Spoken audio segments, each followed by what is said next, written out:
koko nkuko FAO yabivuze niko twabisanze kuko ibi vy'ikirundi bisora gutanga umwimbu uri hagati y'ibiro 10 n'ibiro 15 mugabe ivy'ikizungu navyo iyo wagikurikiranye neza usora kuronka ibiro biri hagati ya 35 na 20 urumva ko bitandukanye ivyo tubikesa isirahamwe FAO.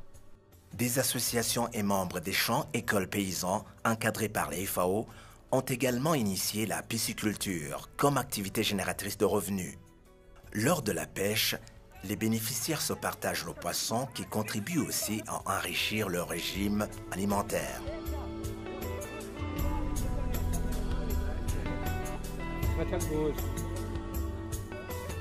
Un autre volet important des activités génératrices de revenus concerne la myciculture.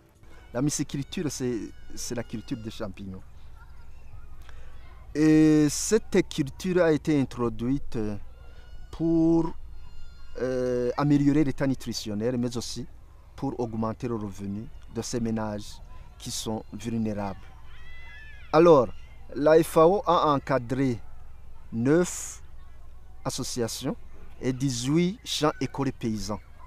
C'est-à-dire que les membres de ces associations, les membres de ces champs écoles paysans ont été formés sur l'importance de la myciculture, mais aussi ils ont été formés sur les techniques de production de ces champignons. Entendez par là le conditionnement du substrat. Ils ont été formés aussi sur l'ensemencement. Ils ont été formés aussi sur la fructification. Ils ont été formés sur la récolte. Donc, ils ont été formés dans tous les plans en ce qui concerne la technique de production de ces champignons.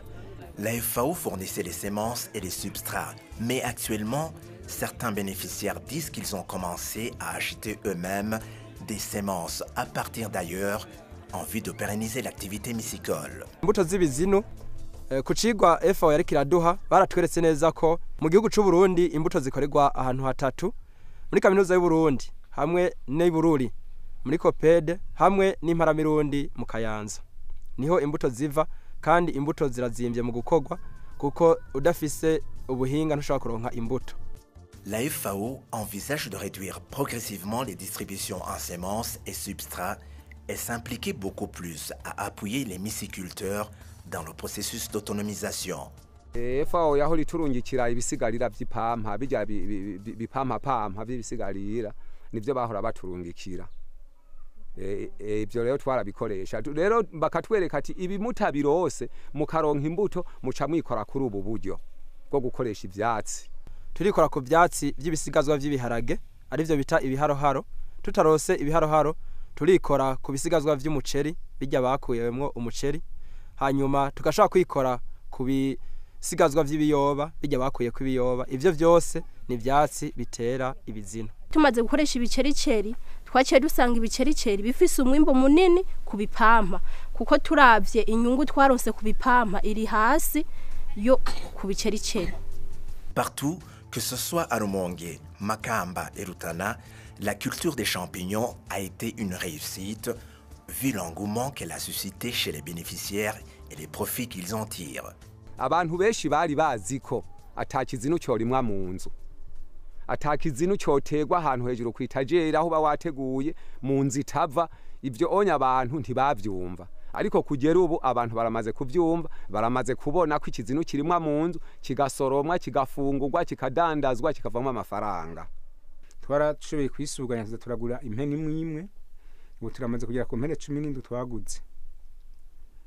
Hanyuma andi mafaranga twaraguze mituwere kugira ngo abanywanyi bose barafise mituwere kugira ngo baze baragira intuze ya kwa muganga tangorane naje baje kwa muganga kugira ngo ibafashe mu magara yabo mu kwivuza. Mu bisanzwe igihe twahunguka dushitse nga baragwaye kwashi cyane ariko igihe umugambi wa FAO amaze kuza nga ukaduha inyigisho zo ningera dutere ibizinu tukabivomera tukabirima tukavyeza tukabiteka ingwara ya kwashi yacigeruka mu bice 100 by'abana twari twarapimye n'igipimo cya miwake bagwaye indwara zo gufungura nabi abenshi bari baguye mu ibara ritukura ariko ubu baragarutse bari mu ibara ryo hagati mu bikijyana twarakije nk'abana barenga 90. La représentation de la FAO au Burundi qui a mis en œuvre ce projet est satisfaite des résultats atteints. Les bénéficiaires, qui étaient essentiellement des rapatriés vulnérables, ont pu réintégrer les communautés d'accueil et améliorer leur niveau de vie grâce à l'appui technique et matériel fourni par la FAO. C'est un projet qui a permis de soulager la souffrance de plus de 4000 ménages des rapatriés. Il leur a redonné de la dignité, mais comme je le disais tout à l'heure, le plus important c'est qu'il a permis également à sauver beaucoup de vies. Car comme vous le savez, les rapatriés sont arrivés dans un état nutritionnel et sanitaire extrêmement critique, particulièrement les enfants et les femmes.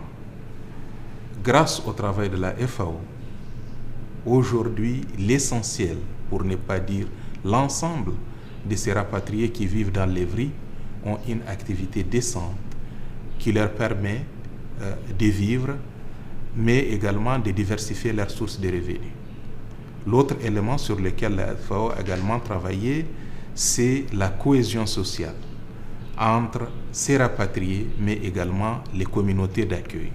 Aujourd'hui, il fait bon vivre dans ces communautés au niveau d'Evry parce qu'il y a eu tout un processus de cohésion sociale qui a été favorisé grâce au travail de la FAO.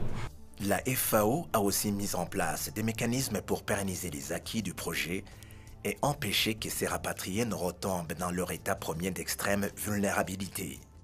Nous travaillons d'abord dans la composante sécurité alimentaire, agriculture et sécurité alimentaire. Et cet aspect aussi au niveau institutionnel, au niveau du gouvernement, c'est surtout une activité coiffée par le ministère de l'Agriculture et de l'Élevage. Et le ministère de l'Agriculture et de l'Élevage est représenté dans le cadre de ces activités par les directions provinciales de l'agriculture et de l'élevage. Donc pour nous, c'est tout à fait logique que pour assurer une pérennisation, ça doit être l'État qui doit prendre en charge les activités qui ont été conduites dans le cadre d'un projet. Quand la FAO va se retirer, quand le projet sera fini, il faut que l'État continue ce travail. Et donc, les plus indiqués dans ces cadres bien précis, dans le cadre de l'agriculture, dans le cadre de la sécurité alimentaire, de façon générale, c'est surtout les DPA. Grâce aux différentes réalisations du projet de la FAO, appui à la viabilisation des villages ruraux intégrés dans le cadre du rapatriement et de la réintégration du Burundi, composante sécurité alimentaire agricole, les bénéficiaires essentiellement composés de rapatriés sont désormais capables de voler de leurs propres ailes et mener une vie normale à côté de leurs confrères restés au pays. Toutefois, ils bénéficieront toujours d'un encadrement rapproché par les services de la direction provinciale de l'agriculture et de l'élevage.